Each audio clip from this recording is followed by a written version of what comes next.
العالمين والعاقبة للمتقين والصلاة والسلام على رسول الله صلى الله عليه وسلم وآله وصحبه أجمعين أما بعد.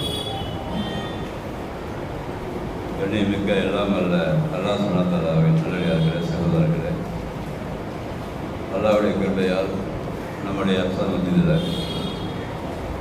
ஒவ்வொரு வாரம் ஞாயிற்றுக்கிழமை மகரிப் தொழுகைக்கு பிறகு உலக மக்கள் அனைவருக்கும் நேர் வழிகாட்டியாக அல்லாஹ் இறக்கி அருள் இருக்கிற இந்த அல்குர்ஆனை அரபியில் ஓதி அதனுடைய தமிழ் அர்த்தத்தை படித்து பார்த்து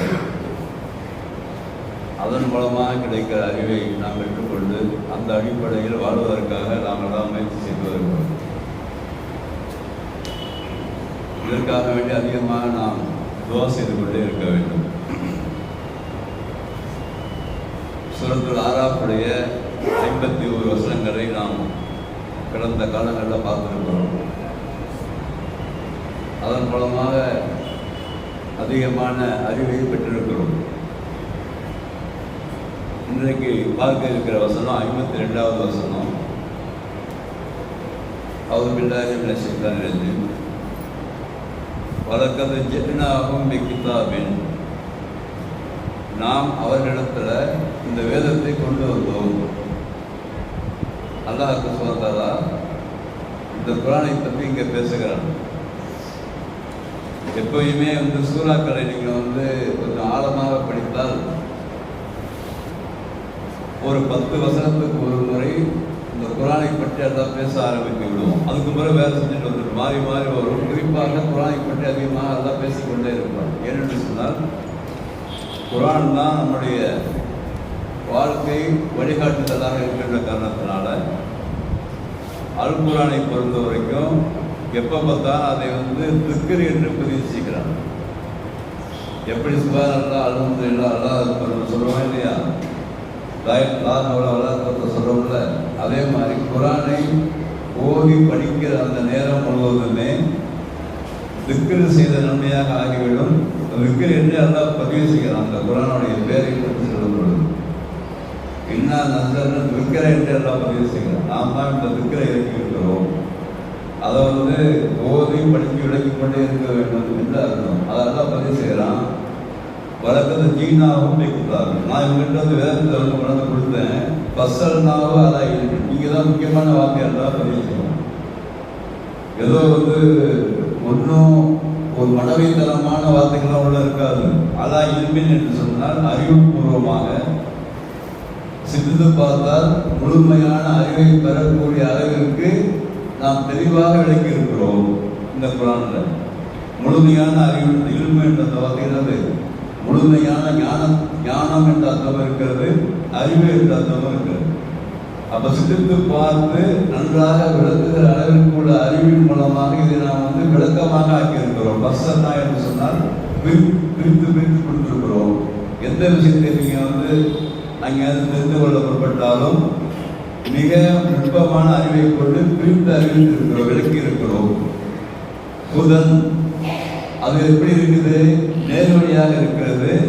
ரஹமத்தன் இன்னும் அருள்படையாகவும் இருக்கிறது.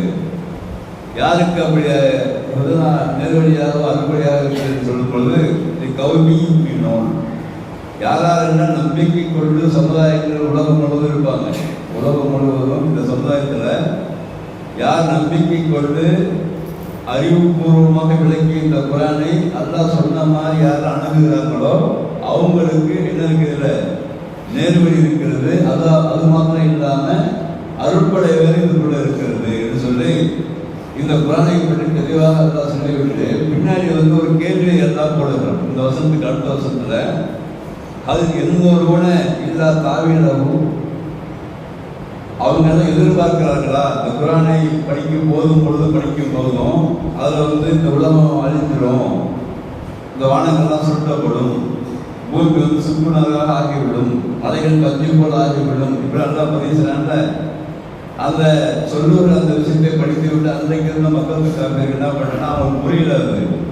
அது நடக்குமா, முடிவு வருமா என்று கேள்வி கேட்டுக்கொண்டே இருந்தாங்க. அதுக்கு எல்லாம் கேட்கிறான், அது எல்லோரோட இந்த தாவிலோ எவ்வளோ ஏற்றி தகவலோ நிச்சயமாக ஒரு நாள் ஒன்று இருக்கிறது, கண்டிப்பாக முடிவு ஒன்று இருக்கிறது.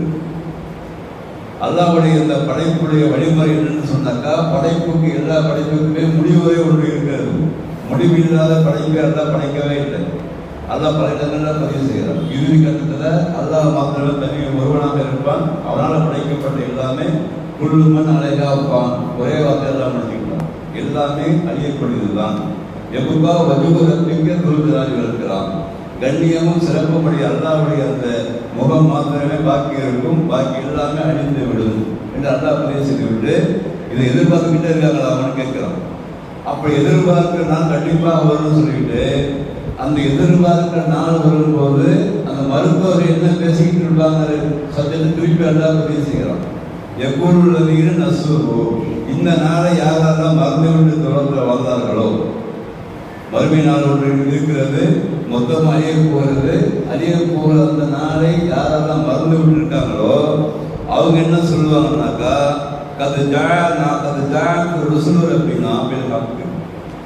அல்லாஹுக்கு வந்து அனுப்பி அந்த தூதர்கள்லாம் எங்கிட்ட உண்மையை கொண்டு வந்தார்கள். அங்கே போய் சொல்கிற வார்த்தையெல்லாம் பரிசுறாங்க. யாரெல்லாம் மறந்துட்டு வந்தாங்களோ நரகத்துக்கு போகக்கூடிய அவர்கள் பேசுகிற பேச்சு யாரும் சொன்னாலும் போனாங்க தெரியல. அதில் எக்ஸ்ட்ரா அல்லாஹுக்கு சொல்கிறாங்க. இந்த வார்த்தையும் சொல்லுவாங்க. எப்படி சொல்லுவாங்க? எங்கள்கிட்ட வந்து உண்மையை கொண்டு தூதர்கள் வந்தாங்க. இப்போ அல்லனா மின் சுபாவா, இந்த இடத்துல வந்து அந்த தூதர்கள் எங்களுக்கு வந்து யாராவது வந்து சுபாஷ் செய்வாங்களா? எங்கிட்ட ஊரில் இருக்கும்போது சொன்னாங்கல்ல, உலகத்தில் வாழும்போது நீங்கள் அப்படி இருக்கணும் இப்படி இருக்கணும், நல்லா வளம் பண்ணணும், சுருக்க வைக்கக்கூடாது, பாக்கி அல்லா சொன்னதெல்லாம் நீ கேட்கணும்னு சொல்லி தூதர்கள் சொன்னாங்கல்ல. அந்த தூதர்கள் அங்கே நாங்கள் கேட்கல. ஆனால் இங்கே வந்து எங்களுக்காண்டி ஏதாவது சிபாரிசு பண்ணுவாங்களா, ரெக்கமெண்டேஷன் பண்ணுவாங்களா அப்படி கேட்கும்போது அல்லாஹ் சொல்லுகிறான், வயசுனா திருப்பி அவங்க வந்து எங்களுக்காக சிபாரிசு பண்ணுவாங்களான்னு கேட்கும்போது அல்லாஹ் சொல்லுவாங்க, அவர் நுரத்து இப்போ நாங்கள் கையிலிருந்து சொன்னா, இப்போ நாங்கள் வந்து எந்த அமலை வந்து உலகத்தில் இருக்கும்போது செஞ்சோமோ அந்த அமலுக்கு மாற்றமாக செய்கிற மாதிரி எங்களை திருப்பி அனுப்புவோனா? ரெண்டாவது கேள்வி. முதல் கேள்வி, எங்களுக்கு யாரெல்லாம் இந்த சொன்னாங்களோ அவங்க வந்து திருப்பி எங்களுக்கு சிபாரிசு பண்ணுவாங்கன்னு அங்கே போய் அழுகுறது. அதுக்கப்புறம் என்னது, ஒருவேளை எங்களை வந்து திருப்பி அனுப்புறான்னு சொன்னாங்க, உலகத்துக்கு திருப்பி அனுப்புறான்னு சொன்னாக்கா நாங்கள் எந்த செயலை ஏற்கனவே செய்து கொண்டிருந்தோமோ, எதை மறுத்து கொண்டிருந்தோமோ அந்த மறுத்து கொண்டதற்கு மாற்றமாக செய்யறதுக்கு அந்த பரிசு கொடுப்பானா அப்படின்னு இன்னொரு கேள்வி கேட்பாங்க. அவங்க கையில் இருந்தே கொண்டாங்க. அப்போ அதான் சொல்றான், அதை ஹசீரு அன்புசரும், அவர்கள் தங்களுக்கு தாங்களே நஷ்டமடைந்தவர்களாக ஆகிவிட்டார்கள். அதுதான் மாக்கானும் இருக்கிறவர்கள். எதையெல்லாம் இவர்கள் இந்த உலக வாழ்க்கையில் கற்பனை பண்ணி கொண்டு வந்தாங்களோ எல்லாம் கீழே விட்டு காணாமல் போய்விட்டது. அதுதான் எப்படி சொன்னாலே காணாமல் போய்விடு. எதெல்லாம் கற்பனை பண்ணி உலகத்தில் அந்த கற்பனை என்ற வார்த்தைக்கு வந்து பல அர்த்தங்கள் அரபி இலக்கணம் படி இருக்குது. என்னென்ன கற்பனை இது? ஒன்று வந்து அல்லாஹ்வுக்கு இணை வைக்கின்ற ஒரு விஷயம் வரும். அதுக்கு பிறகு உலக வாழ்க்கையில் வந்து இவங்களாக கற்பனை பண்ணி அவங்க ஒரு ப்ரோக்ராம் போட்டு வாழ்கிற பல பேர் இருக்கிறாங்க.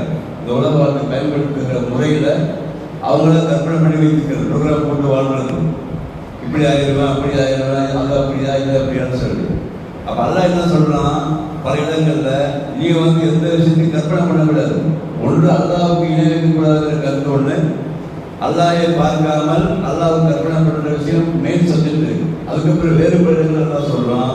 எந்த விஷயமாக இருந்தாலும் உன்னுடைய வாழ்க்கை என்பது நீயாக தேர்ந்தெடுத்து அதை வந்து கற்பனை பண்ணி ப்ரோக்ராம் பண்ணக்கூடாது. முழுமையாக தவக்கல் தான். எந்த விஷயத்தை எடுத்துக்கொண்டாலும் நான் அல்லாஹ் மீது நம்பிக்கை வைத்திருக்கிறேன், அல்லாஹ்ட்ட போய் நிற்க போகிறேன். அதனால் அல்லாஹ் ஒரு ப்ரோக்ராம் நம்ம போட்டு கொடுத்துருக்கிறோம். உலகத்தில் வாழ்ற எல்லா மனிதர்களுக்குமே அல்லாஹ் சும்மா விட்டுறவனும் ஆதம் அலைஹிஸ்ஸலாம் அவர்களை சொல்லி தான் அனுப்பியிருக்கிறாங்க. முதலாவதாக இந்த 2 பேருக்கு சொல்லி அனுப்பின விஷயம் தான், நான் உனக்கு ப்ரோக்ராம் போட்டு கொடுப்பேன். அந்த ப்ரோக்ராம் படி நீ வந்து கரெக்டாக உன்னால் முடிஞ்ச வரைக்கும் வந்து வாழ்ந்தீங்கன்னாக்கா உனக்கு எந்த பயமும் கிடையாது, எந்த கஷ்டமும் கிடையாது. வலா சவுப்பு நிலைக்கு வலாக சொன்னான், கவலையும் கிடையாது, பயப்பட மாட்டேன்னு நல்லா சொல்லியாச்சு. அவன் ப்ரோக்ராம் போடுவதற்கு வந்து எந்த விதமான தகுதியற்றவர்கள் தான் மனித கூட்டம். நல்லா மைண்டில் வச்சுக்க இந்த வார்த்தை மட்டும். எந்த ப்ரோக்ராமாக இருந்தாலும் அந்த ப்ரோக்ராமை போட்டு வாழ்வதற்கான தகுதி மனிதனுக்கு கிடையாது. மாறாக மனிதனுக்கு அல்லாஹ் போட்டு கொடுத்த ப்ரோக்ராமை வந்து ஃபாலோ பண்ண தான் முயற்சி பண்ணணும். அதுக்கு வந்து ஒவ்வொரு நாளும் அல்லாஹ் கொண்டு ப்ரோக்ராம் என்பது புதுசாக வந்து கொண்டே இருக்கும். இன்னைக்கு தேதி 12 சொன்னாங்க, இன்னைக்கு நம்மளாம் புதுசு. நாளைக்கு 13 வந்து இருப்போமா இருக்க மாட்டோமாங்கிறது நமக்கு தெரியாத விஷயம். அல்ல நாடினால் அவன் திருப்பி கொடுப்பான் நம்மளுக்கு. அப்போ ஒவ்வொரு நாளும் ஒவ்வொரு மனிதனுக்கு வந்து புதுசாகவே இருக்க வேண்டும் முதல்ல. அதான் இங்கே எல்லாம் பதிவு செய்யலாம். அப்போ கற்பனை பண்ணி இன்னைக்கு நான் அப்படி செஞ்சிருவேன்னு சொல்லி ப்ரோக்ராம் போகிறோமா இல்லையா? அந்த ப்ரோக்ராம் போகிறது எப்படி இருக்கணும்னாக்கா அல்லாத நம்பிக்கை இருந்து அந்த ப்ரோக்ராம் போகணும். இன்ஷால்லாம் நான் செய்வேன், இன்ஷால்லா அல்லா நாடினால் நான் இதை செய்வேன், அல்லது அல்லா நாடினால் இந்த கட்டத்துக்கு போவேன், இந்த விஷயத்தை நான் செய்வேன். அப்போ நம்ம போகிற ப்ரோக்ராம் கூட அல்லாஹ் சொன்ன ப்ரோக்ராமாக இருக்க வேண்டும். அந்த தாலியில தான் நம்ம கொடுக்கணும். அந்த பைத்தியத்தான் குடும்பத்தில் மனைவி மக்களுக்கு, நம்மளோடு இருக்கிற நண்பர்களுக்கு, இந்த கல்வி சாலைகளில் பள்ளிவாசலில் தொடர்புடைய வரவங்களை இந்த ட்ரைனிங் கொடுக்கணும். முதல்ல இந்த ட்ரைனிங் ஒரு நாள் இருக்கிறது, அந்த நாளை மறந்து வாழாமல் இருக்கிறதுக்கான ப்ரோக்ராம் போட்டுக்க முதல்ல.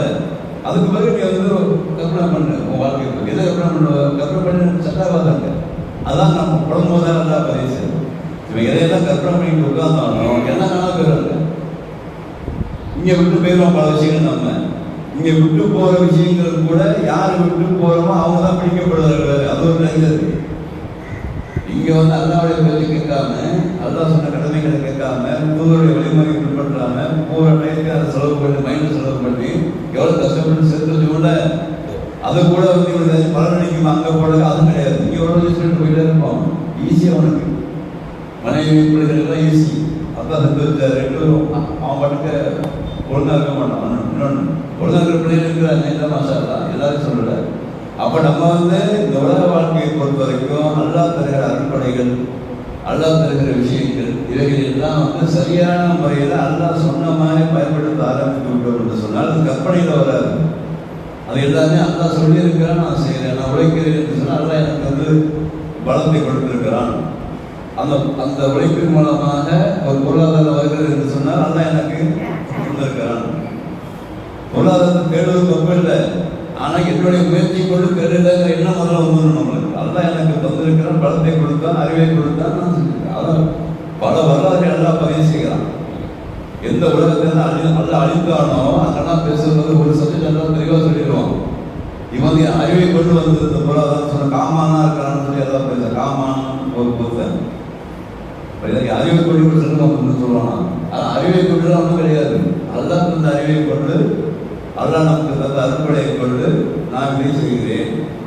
அதுக்கான உதவி அல்லாட்ட பெற்றுக்கொண்டு அந்த வழியிலே போய்கொண்டு ஒவ்வொரு நாளும் நம்ம வந்து இன்ஷா அல்லாஹ் அல்லாஹ்வுடைய வழியிலே செல்ல போகிற நியத்தோடு ஒவ்வொரு நாளும் கழித்து கொண்டு இருக்க முடிவுரையே நமக்கு தெரியாது. அதுக்காக நம்ம காலையில் துவா செய்கிறோம்.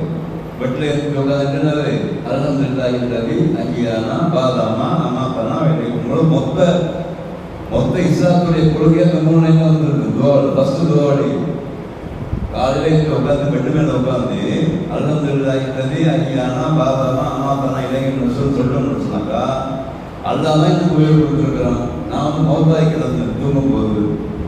அப்படி அல்லாஹ் உயிர் கொடுத்துருக்கான், மௌத்தாய் இருக்கிறேன், திருப்பி இங்கே வாழ போகிறேன்னா இளைஞர் ரசூல் அவனை தான் போக போகிறேன். இப்படி தான் சூப்பராக இருப்பார். அதுதான் ரசூலுல்லாஹி அவர்கள் குரானும் ரசூலுல்லாஹி வழிமுறையும் ரொம்ப 100% ஃபிட்டாக ஆகும். அந்த அளவுக்கு வந்து எழுந்திருக்கும் போது சொல்லிக்கிறாங்க. அப்போ உயிர் வந்து உன்னோட முயற்சியால் உயிர் கொண்டுள்ளப்பா. சில உயிர்களை நான் பல பசங்களுக்கு சொந்தமாக பல உயிர்கள் வந்து டெய்லி நைட்டில் போகுது. சில உயிர்களை எல்லாம் வந்து அனுப்புகிறான். சில உயிர்களை அவனை வைத்துக் கொள்கிறான். யார் நாடி இருக்கிறானோ எவ்வளோ எழுதி இருக்கிறானோ அந்த உயிரை அவனை தங்க வைத்துக் கொள்கிறான். நம்ம பார்க்குற மாதிரி இருப்பார். 3 மணிக்கு வந்தால் சுலமான இல்லையா? எவ்வளோ செய்தியில் வருது. காலை நேரத்தில் 3 மணிக்கு மொத்தாகிட்டார்கள், 2 மணிக்கு மொத்தானார்கள். அப்படிலாம் வந்தால் நியூஸ். காரணம் என்ன? ஒவ்வொரு இரவும் உயிர் செல்லுகிறது. இந்த வசனம் வந்து 39 இருக்கு. டெய்லி உயிர் போகுது, அல்லாட்ட போகுது. அல்லாட்ட போயிட்டு அதான் சொல்லிகிட்டே இருக்கான். போன்னு சொல்லி வருகிறது. அதுக்கு ஒரு உயிர் இருக்கிறோம், அப்புறம் போக போகிறோம். அப்போ இந்த சர்க்கியூட்லேயே நம்மளுடைய ப்ரோக்ராம் இருக்கணும். கற்பனை பண்ணணும். எப்படி கற்பனை பண்ணணும்? அல்லாஹ் சொன்ன மாதிரி நான் ஆயிடுவேன்னு சொல்லி வேணான்னு சொல்ல போகணும். அதெல்லாம் அந்த கற்பனை சொல்லாத சொல்லி நல்லா பதிவு செய்கிறான். இன்னும் பல விஷயங்கள் எல்லாம் இன்னும் அடுத்தாயிரத்தி படி நம்ம அடுத்த பார்ப்போம். அப்போ தெரிந்து கொள்ள வேண்டிய சப்ஜெக்ட் ஒவ்வொரு நாளும் மைண்டை முதல்ல ஃப்ரெஷ் ஆக்கிட்டே இருக்கணும். குறிப்பாக காலையில் எழுந்தோடனே நம்ம செய்ய வேண்டிய முதல் விஷயமே இந்த துவா கண்டிப்பாக ஓதணும் சார். அப்படி ஒரு அறிவியல் இருந்தால் கூட ஈஸியாக இருக்குது. அலுவலகம் இல்லாத வகை எல்லாருக்கும் தெரியும். அலுவலகம் இல்லை அல்லாதான் எனக்கு உபயோகப்படுத்துருக்கோம். நான் நைட்டுலாம் சத்து போய் கிடந்தேன். நான் குறைக்கிற சொல்கிறது பிரச்சனை இல்லை. யாருக்கும் அறிவியல் தெரியலையோ நைட்டு ஃபுல்லாக நான் தூங்கும் போது மௌதாய் கிடந்தேன். அல்ல எனக்கு உபயோகப்படுத்துருக்கிறேன். அவன்கிட்ட போக போகிறேன். இவ்வளோதான் டக்கு அடுத்த கட்டணத்தோடு சேர்த்து பிரயாசம் பாருங்க. எல்லாம் ஆக்கிடுவாங்க. இந்த எண்ணம் நமக்கு உள்ள வந்தாலே அந்த காந்த சத்தம் கேட்டாலும் நம்ம தூக்க விட மாட்டான். நல்லா விட மாட்டான். நம்மளுடைய காலையில் நினைச்சாதான் அது பள்ளிவாசல் நோக்கி வரும். அது வந்து ட்ரைனிங் எடுத்தால் தான் புரியும். ஏன்னா அல்லா நாடி அவர்களை தூங்க விட மாட்டான். அல்லா யாருக்கு வந்து வழிகட்டி நாடி இருக்கிறானோ அவன் எந்திரிக்க மாட்டான். நல்லா இதான் ஒரு 2 பாயிண்ட் தான். ஒரு சில பேருக்கு தூக்கத்தை எல்லாம் கொடுக்க மாட்டான். சில பேருக்கு தூக்கத்துக்கு எழுப்பவே மாட்டான். இன்னும் போல உள்ள அனுப்பிவிட்டே இருப்பான். துகியானி ஞாபகம் எதெல்லாம் வந்து கற்பனை பண்ணி வாழ்ந்து கொண்டு இருக்கிறானோ சுகத்தை அனுபவிக்கிறானோ அவனெல்லாம் இன்னும் நல்லா அமைதி விட்டு இது மாதிரி குளம் போட்டுருவோம். வறுமை நாட்டில் யார் சிவாரி சொல்லுவாங்களா? எனக்கு வந்து அந்த தூரம் வந்தாங்க அவங்க திருப்பி வந்துடுவாங்களா? அதை என்னுடைய அமலே வந்து நான் திருப்பி சூப்பராக திருப்பி அனுப்புவானா? இதெல்லாம் குழம்புங்கிறாங்களா? நல்ல குழம்புவான் தான் கண்டுக்கிட்டு ஏன் இதை பதிவு செய்யறாங்கன்னா இங்கே வந்து குழம்பே கூடாதுன்னு அர்த்தம் இருக்கு. உங்களுக்கு ஒரு சான்ஸ் கொடுத்துருக்காப்பா, நீ அங்கே வந்து குழம்பேறாத, ஜாக்கிரதை இருக்க, உன்னால் முடிஞ்ச விஷயங்கள் செய்ய, என்னை நம்பி செய்ய அப்படின்னு சொல்லிச்சாலா. அப்போ நமக்கு சில பேருக்கு அந்த அறுப்படை கொடுத்துருக்கிறான். அந்த அறுப்படை தொடர்ந்து இருக்க வேண்டும். ஒவ்வொரு துறையும் துவா செய்து கொள்ள வேண்டும். ஒரு துறையை தொழுதி விட்டு அடுத்த துறையை வர வேண்டும் என்று துவா செய்து விட்டு வெளியே போக வேண்டும். ரசோட வழிமுறை தான். அசன் தொழுதுமா விசாலம் மகிழ்ச்சி யாரும் தோப்பி கொள்ளியாங்களா? மகிழ்ச்சி தொழுதமா இஷாவுக்கு யாராவது தோப்பி கொள்ளியாங்க? இஷா தொழில் போகிறோமா யாராவது கதைக்கு போய் போகிறோம். இப்படியே நம்ம தோசத்தை வாழ்ந்து கொண்டிருந்தோம்னு சொன்னாக்கா அந்த தொழுகையின் மூலமாகத்தான் நெருவழி இருப்பதாக 150 வருஷங்களுக்கு மேலே நல்லா பதிவு செய்யணும். தொழுகையை மாத்திரம் ஒரு ஆள் கடைபிடிக்கிட்டான் என்று சொன்னால் அவன் எந்த விதமான தவறு செய்யாத அளவிற்கு அல்லாஹ் சொல்கிறான், அவனை மாற்றிடுவான். அல்லாவுடைய வாக்கு இப்போது பொய்யா இருந்துச்சாரா? அப்போ சில பேர்களுக்கு அல்லாஹ் தருவை கொடுத்துருக்கான். நம்மளை போன்ற சில பேர்களுக்கு அவங்க மேலும் மேலும் இது இன்னும் அதிகமாக விவாதங்களை செய்து அல்லாவுடைய நெருக்கத்தை பெற வேண்டும். இந்த உலக வாழ்க்கையில் அல்லாஹ் கொண்ட சந்தர்ப்பத்தை பயன்படுத்தி கொண்டே இருக்க வேண்டும். ஒவ்வொரு நாளும் நேற்று ரொம்ப செஞ்சுன்னு நினைக்கக்கூடாது. நேற்று ரொம்ப ஆனால் செஞ்சுருக்கிறேன் அப்படின்ட்டு டெய்லி நம்ம வந்து ரொட்டேஷன் தான். அது இது வரைக்கும் தப்பில் மௌத்து வரைக்கும் இருக்கும். மௌத்து போகிறது தெரியாது. வளரும் பாயிண்ட் சூப்பராக இருக்குது. குரான் வசனங்களும் நடைமுறைகளும் எல்லாம் கரெக்டாக இருக்குது. அதை கொஞ்சம் நம்ம வந்து சாதா இந்த மாதிரி இந்த குரானை ஓய்வுபடுத்தி வழங்கும் போது நல்லா புரிய ஆரம்பிச்சாதா வளரகமான் நமக்கு இன்னும் அதிகமாக அந்த நேர்வழி அதிகமாக்கி இன்னும் புரியக்கூடிய ஒரு வாக்கியத்தை கொடுத்து சிந்திக்கின்ற ஆற்றலை கொடுக்க வேண்டும். அதற்கு நம் அனைவருக்கும் அந்த அனுபவிப்பானாங்க. வாக்கெடுத்தாங்க எல்லாருக்கும் அஸ்ஸலாமு அலைக்கும் வரஹ்மத்துல்லாஹி வபரகாத்துஹு. வணக்கம்.